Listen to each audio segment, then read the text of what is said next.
Ho! Freddy Krueger! Welcome back. I'm uploading every single day in October. Today, we're talking about Freddy Krueger. Where's the guy been? All those old school slashers, you know, we all love them, except the ones that suck. We hate those ones. A lot of them we know, like, pretty much what's been going on with them. Halloween, we had a trilogy that just ended. Chainsaw Massacre, we're always getting reboots of that, whether it's a TV show or a game or whatever the hell that is. Jason, the rights were a big mess, but now we're finally getting a new Jason show, it sounds like, from A24. Chucky, Child's Play, we got a new one in like 2019. Candyman, we had a new one of those. It wasn't that good. But one of the main big dogs that has been missing for a while is Freddy Krueger himself. Where has he been? Freddy is an interesting situation. One of the main things why we haven't had a new Nightmare on Elm Street film is the same reason why we haven't had a Friday the 13th in a while. The rights, dude, are literal hell. Jason goes to hell, more like Jason tries to figure out the rights for these characters. Okay, so it's kind of complicated because sometimes some aspect of the character is owned by this person, some part of the character is owned by a different person or a company or an estate. The whole thing is a wreck. It was like that for Jason. They finally figured it out.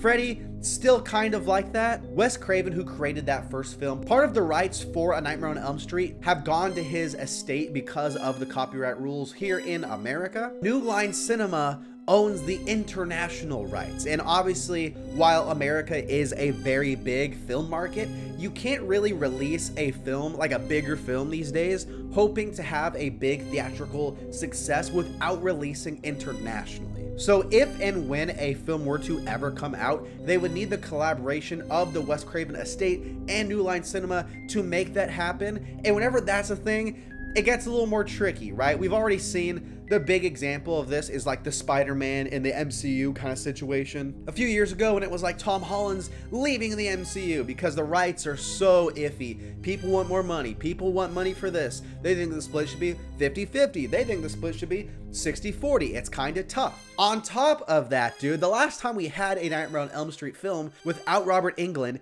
it did not go too well. Now, I am not in the camp of Robert Englund is the only man alive who will ever exist who can play this character. Obviously, he's the GOAT. Obviously, he's fantastic in the role, but I actually thought that the version acting-wise, don't get me started on the makeup and stuff like that, the design, acting-wise in 2010, that's a solid performance.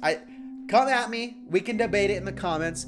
That's just my take. I think he's good. But the rest of the film, not so good. And just in general, I think that left a bad taste in people's mouth. I could see that being a factor. Because public interest is a big thing. And for the New Line Cinema department of what they're trying to pursue, they have said their main focus right now is the Conjuring universe. However, the Conjuring universe, I think we can all agree, is like on its way out. If it started once and it was like at that peak MCU kind of level, like, you know, among horror fans, obviously not, you know, culturally. Right now, I think it is kind of in its like Aquaman 2, the Flash film, Shazam 2 kind of era of cinematic universe. People don't really care.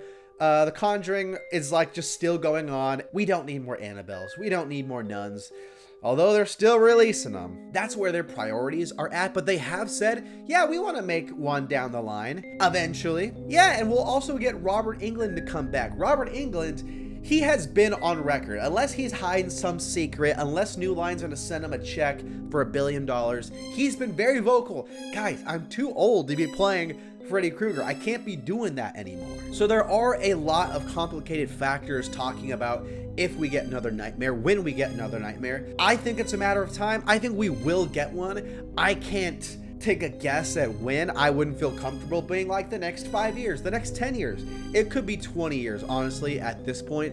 But I think that at the end of the day, the Wes Craven estate, New Line Cinema, they will collaborate to make a new film because the potential's there. Because Nightmare is a franchise that I don't think has like squeezed out every drop of its potential. I think we've gotten a lot of good content from there, a lot of mid content, a lot of bad content, but I still think there is something to explore about that universe. We don't need a reboot. We don't need to do Nancy and stuff like that again, but Freddy is such a cool character, such a unique character and special character in horror.